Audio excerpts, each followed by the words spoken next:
I like to whisper too.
Live from Garden Village here at the beautiful shelter, the place where we come for hockey and celebrating our culture in this virtual environment. I'm Bob Goulet, happy to be your MC, virtual MC today. Mjakwet Dishnakas, Migizi and Dodem, Nipissing Ojibwe and Anishinaabe and Taganing Minwa Nipissing First Nation. I'm also broadcasting live from Markham today. I'm down where my wife goes to work, where we have a home here, and broadcasting live from Markham. So I'm going to turn it over to my co-MC to introduce himself. Over to Perry McLeod Jabgizik. Bonjour, Bob. Anzo Kedijinka, Shage Dodem, Bising Donjiba, Anishinaabe and Dao. My Anishinaabe name is Anzo Ked, one who tells stories, and Bob could verify that. I'm also from Nipissing, Crane Clan, and I'm excited to be here, to be part of our celebrations again this year with the theme of truth and reconciliation. It's a heavy subject, but I think there's parts where we can celebrate, and that's what we're going to do. As Anishinaabe, we find a light in the dark, and we move towards it. So I'm excited to be a part of this as well. Definitely. Thanks very much, Perry. Today is the first National Day for Truth and Reconciliation. Just this past June, it was given royal assent and is now official statutory holiday here in Canada. And it's an opportunity where we commemorate, where we show our respect and honor those residential school survivors, of course, their families, and including those families where the children did not return home. And I call them, Perry, I call them Menado Benochiak, those spirit children. Yeah. They are still in child form, but in the spirit world. So we are honoring them, we're honoring that time, and of course, honoring our survivors. Yeah. That's right, and we continue to look for those little ones that have not been found yet, through the sacred fires that we light, through our sema that we offer, through our prayers and thoughts. We call to them so they can be found as well. Yeah, the theme of this powwow, this 33rd annual virtual powwow, second year we've done it virtually, is Gachitwa Wendagwat Shkode. That is honoring the sacred fire. And that sacred fire is that fire that continues to burn. That's a result of Anishinaabe Adsuin, our way of knowing and our way of being. It's something that they couldn't take away, Perry. No matter how hard they tried, no matter how government came in and through residential schools, they couldn't take that away from us. That's still strong for a lot of communities across Anishinaabe Ake. Yeah, that's right. We light those fires to not only help guide those spirits, to give that beacon to them, but it also represents exactly what you say, our spirit. And our spirit has not died. It was gone dim for a time, but now it burns strong. Yeah, and we wear these colors today, this orange color to honor, that Phyllis Jack Webstat was the one. She was from the Shuswap Nation. Yeah. Is the one that she had that vision of how this day would be because she was triggered by that orange color.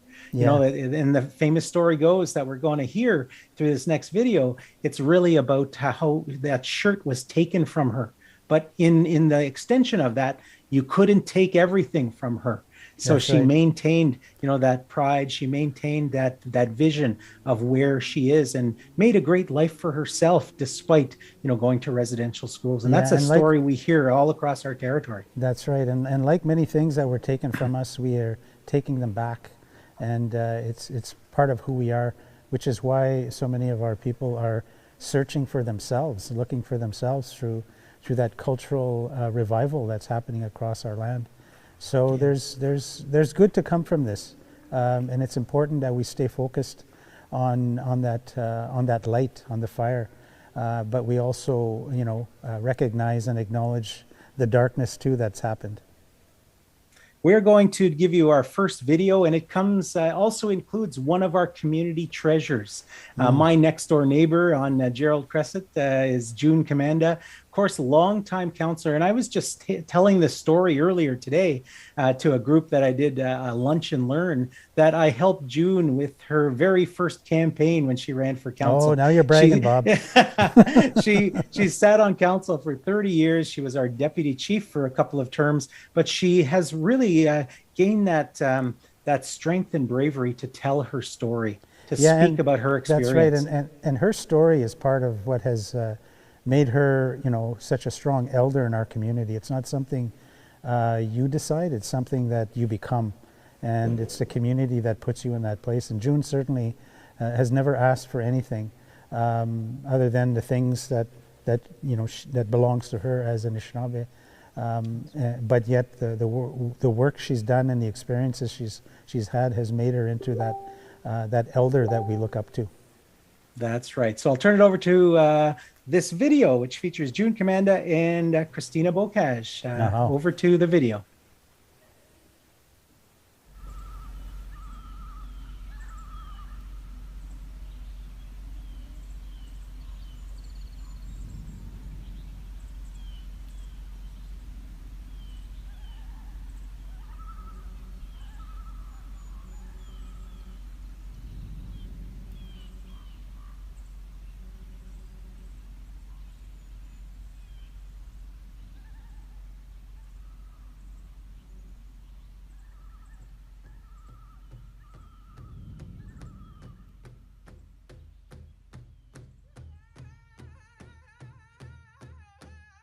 And you feel strange, and even but my peers, they'd kind of all get together and they're whispering like I'm not in their crowd, that's how it was. And they'd even say mean things about me, and I couldn't even stand up for myself to answer them back, because of the residential school. We were so put down, oppressed, and you were non-assertive. I could never talk back to anybody. And so coming back was a whole new life, and I had to fight to get that back too. I went visiting my old aunts and make sure they remembered me. And I had to fight, and make friends, and I was very shy, and we wore uniforms over there. They were made of denim material over your dress. Only when you went to church or class, you took that off. So we didn't know how to dress. I had to go to school in North Bay, and there was never boys in our class. It was pure girls only. So it was a whole new life. You had to get used to. It was hard.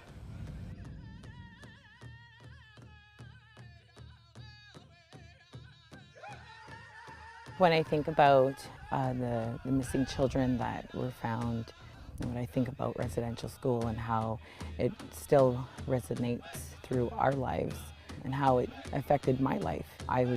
Never got to grow up on my First Nation. My mother moved away, my grandmother moved away, and we were urbanized, and feeling so small in such a big city and not seeing a reflection of who I was really played a huge impact on my life.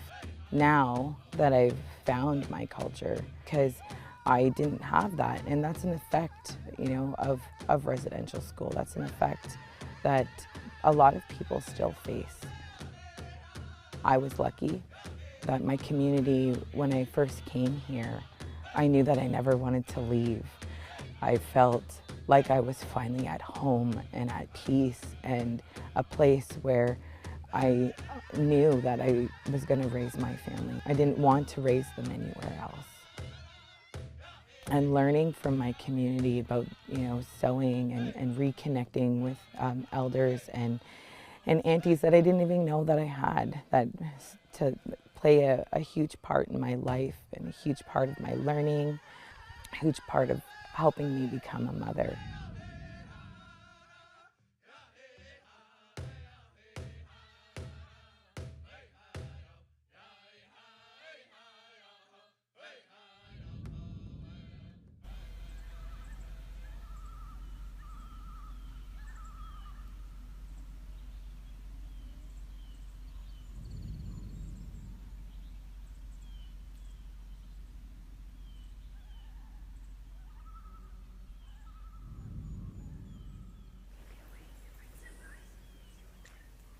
Every child matters.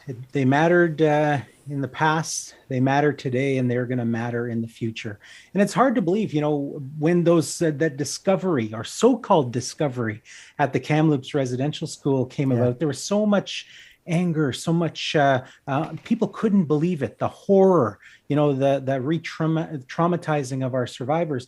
But we've known this all along. There were, you know, the National Center for Truth and Reconciliation estimates over 4,200 students, children, never came home from residential schools.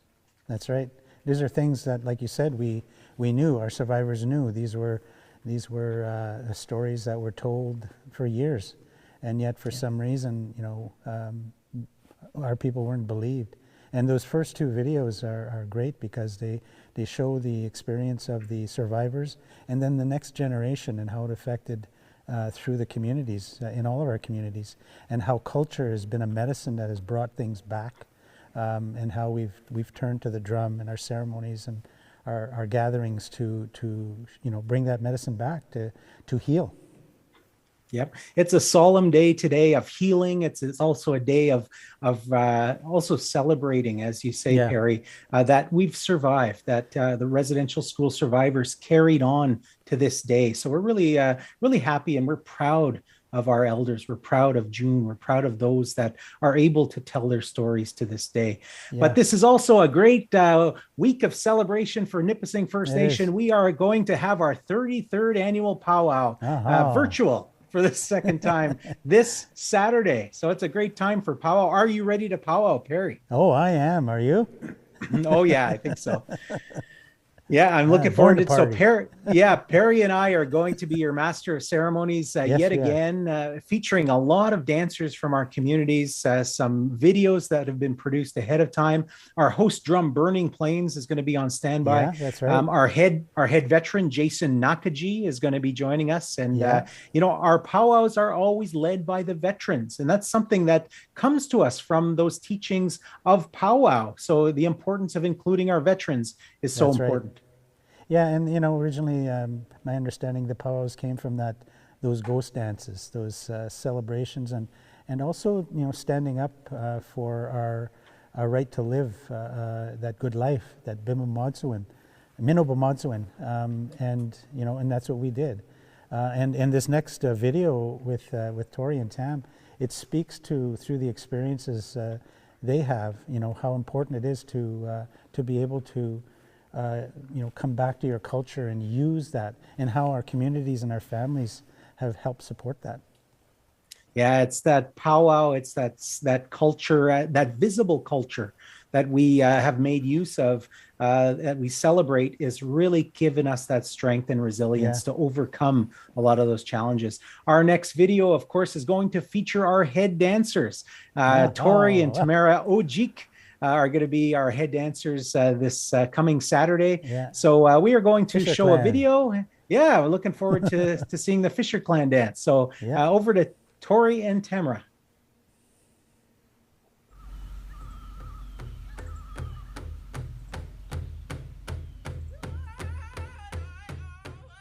Onan bojo waswabik anoni wit ashkani git ndish nakaz ojik to dem ma king endayang.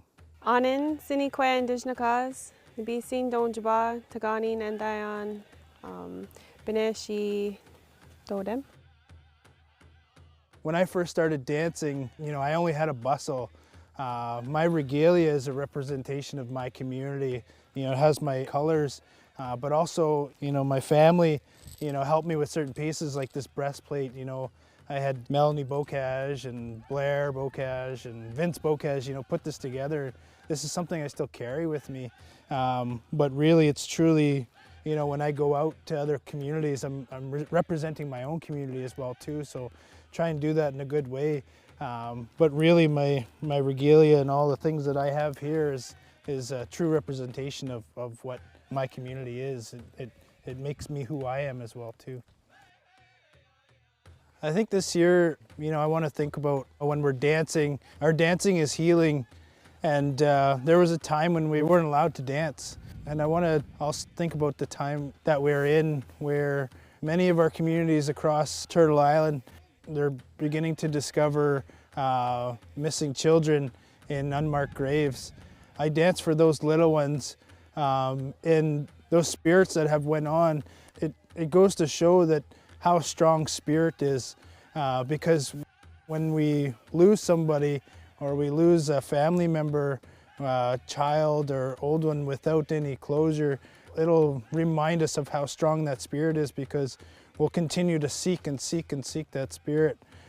So as we dance here, I put my thoughts into all the families who are grieving here in our community and across Turtle Island.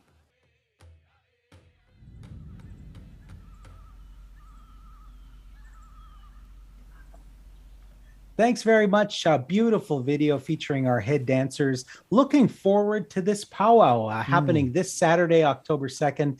Please tune in to this particular Facebook page for the live feed for our 33rd annual virtual powwow. You looking forward to this, Perry? Oh, I am. It's always fun to sit with you, Bob, and to share our words. Words have medicine, and you have a lot of good medicine in your words, and so it's so enjoyable to be able to sit with you, to enjoy the videos, the celebrations as a community. There's nothing like community and family. There's nothing more important than that. So I'm really excited, and I hope people will join us in our virtual gathering, and to be a part of it. It's really important that we as a community come together for this. And I'm looking forward to being in the same space as you, Perry. So it's great. And that's what mask. powwow is all about. Oh, yeah. It's about friendship. It's about that good life, that Minnow Bamadswin. That's right. So join us this, again, Saturday, October 2nd, this Saturday. Join us at 12 o'clock noon right here on this link. The live feed will be here. You'll get that link. So I hope to see everyone here in Nipissing First Nation for our virtual powwow on Saturday at noon. Miigwech. We'll see you soon.